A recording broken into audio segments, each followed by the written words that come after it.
తిరుపతి జిల్లా Chandragiri clock tower సమీపంలో AITUC ఆధ్వర్యంలో ఆటో యూనియన్ నాయకులు ధర్నా నిర్వహించారు. ఈ సందర్భంగా ప్రభుత్వం కార్మికులకు ఇచ్చిన హామీలను నెరవేర్చాలని డిమాండ్ చేశారు. ప్రభుత్వం ఉచిత బస్సు ప్రవేశపెట్టడం మంచిదే కానీ ఆటో కార్మికులకు ఇచ్చిన హామీలను నెరవేర్చాలని డిమాండ్ చేశారు. ఆటో కార్మికులకు ప్రభుత్వం వెంటనే వాహనమిత్ర డబ్బులు విడుదల చేయాలన్నారు. ఆటో కార్మికులు జీవన భృతి కోల్పోతున్నారని, వారందరినీ ఆదుకోవాల్సిన బాధ్యత సీఎం చంద్రబాబుపై ఉందన్నారు. ఆగస్టు 15వ తేదీ నుండి రాష్ట్ర ప్రభుత్వం మహిళలకు ఉచిత బస్సును తీసుకొని వచ్చింది. అయితే ఉచిత బస్సుకు మేము ఎక్కడా వ్యతిరేకం కాదు. మా ఉపాధి కోల్పోతున్నాం. ఈరోజు రాష్ట్రంలో చదువుకొని ఉద్యోగాలు లేక సుమారు 20 లక్షల మంది స్వయం ఉపాధి రంగమైన ఆటోలు, ట్యాక్సీలు, డ్రైవర్లుగా స్థిరపడిపోయాం.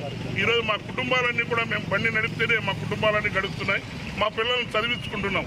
ఈరోజు మహిళలకి మీరు ఇచ్చిన హామీ ప్రకారం ఏదైతే ఉచిత బస్సును తీసుకొని వచ్చారో అదేవిధంగా ఎన్నికల్లో అనేక హామీలు మాకు ఇచ్చారు. వాహనాలు కొత్తగా కొనుగోలుకి 5% వడ్డీతో కొత్త వాహనాలకు రుణాలు ఇస్తామన్నారు. అదేవిధంగా గత ప్రభుత్వం ఎత్తేసి తగ్గిస్తామన్నారు. అదేవిధంగా ఆటో డ్రైవర్లకి ఏదైతే ప్రభుత్వం ఈరోజు ప్రైవేట్ వాళ్ళకి ఇచ్చిందో ఎఫ్సీలు, లైసెన్సులు వాటినన్నింటినీ కూడా ప్రభుత్వం కొనసాగిస్తామన్నారు. ఇన్ని హామీలు ఇచ్చి ఈరోజు ఒక్క హామీని కూడా నెరవేర్చకుండా వాహన మిత్ర 15,000 ఇస్తామన్నారు. ఈరోజు 2వ సంవత్సరం అవుతున్న 15 రూపాయలు కూడా ఇవ్వాల. రాష్ట్ర ప్రభుత్వం ఏ విధంగా ప్రవర్తిస్తున్నదంటే మూలిగే నక్క పైన తాటిగా మాదిరిగా వ్యవహరిస్తున్నది.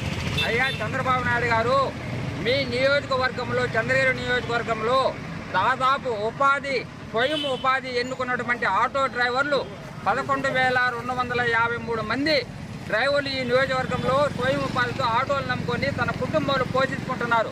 అయితే ఈరోజు ఫ్రీ బస్సు వల్ల వీళ్ళకు చేస్తున్నటువంటి ఈ ఉపాధిలో చాలా నష్టపోతున్నారు. వాళ్ళకు ప్రత్యామ్నాయంగా ఉపాధి కల్పించాలి.